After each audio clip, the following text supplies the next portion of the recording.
ay mong kalagan yang kalibun. They are recognized by many experts as sort of the A-team of Muslim terrorist organizations. This former American intelligence officer is talking about Hezbollah, the Shia terrorist group.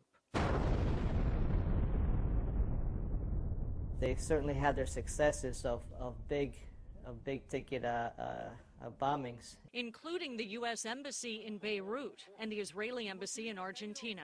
But now they are active much closer to San Diego.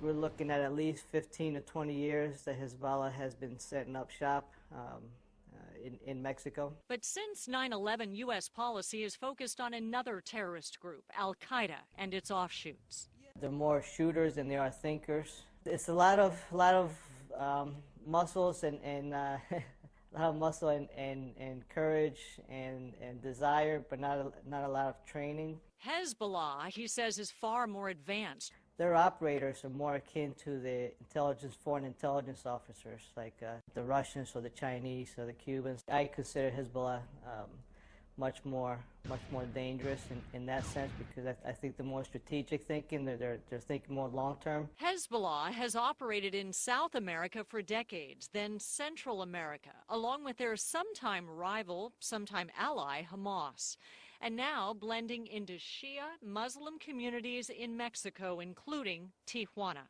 Other pockets along the Mexican-U.S. border remain largely unidentified as U.S. intelligence agencies are focused on the drug trade. They've had that clandestine training on how to live in a foreign hostile territory. Tracked by this agent who has spent years under deep cover in Mexico. He says this terrorist organization is partnering with drug organizations. Which ones isn't clear at this time, but they receive cartel cash and protection in exchange for Hezbollah expertise. From money laundering to training, explosives training, firearms training. For example, he tracked, along with Mexican intelligence, 2 Hezbollah operatives in safe houses in Tijuana and Durango.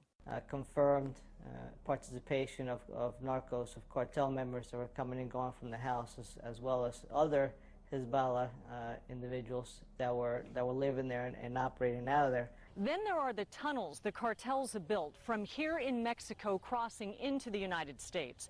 They've become much more sophisticated, a learned skill the former agent says points to Hezbollah's involvement. I would say that some very knowledgeable tunnel builders have been helping the cartels. And where are the knowledgeable tunnel builders? Well, certainly in the Middle East. So why have we not heard more about this terrorist organization's activities so close to home?